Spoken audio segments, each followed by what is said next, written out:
V tomto videu vám dnes ukážem, ako vyzerá bežný deň na našej škole. Deň začína príchodom do školy a prezlačením sa pri skrinkách. Potom sa presunieme do tried a pripravujeme sa na prvú hodinu.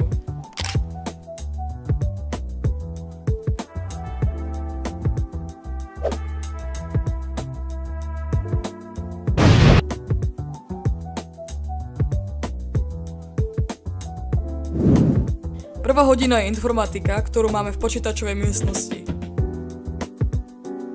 Mali sme si vyhľadať informácie na odborný text.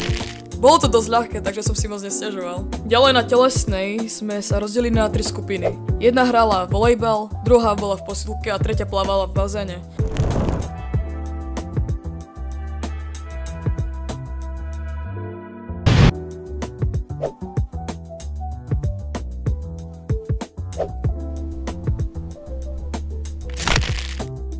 Ja som bol v posilke a dobre som si zatrénoval.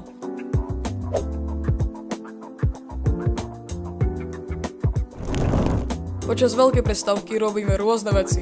Vrátane odpočinku v oddychovej zóne, hranie stolného futbalu, alebo si odbehneme ku kávomatu alebo k automatu na snacky.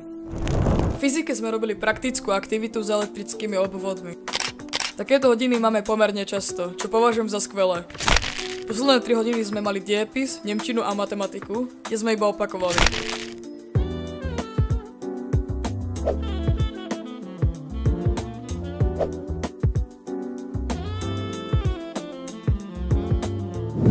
Nakoniec sme sa najedli v jedálni a odišli sme zo školy.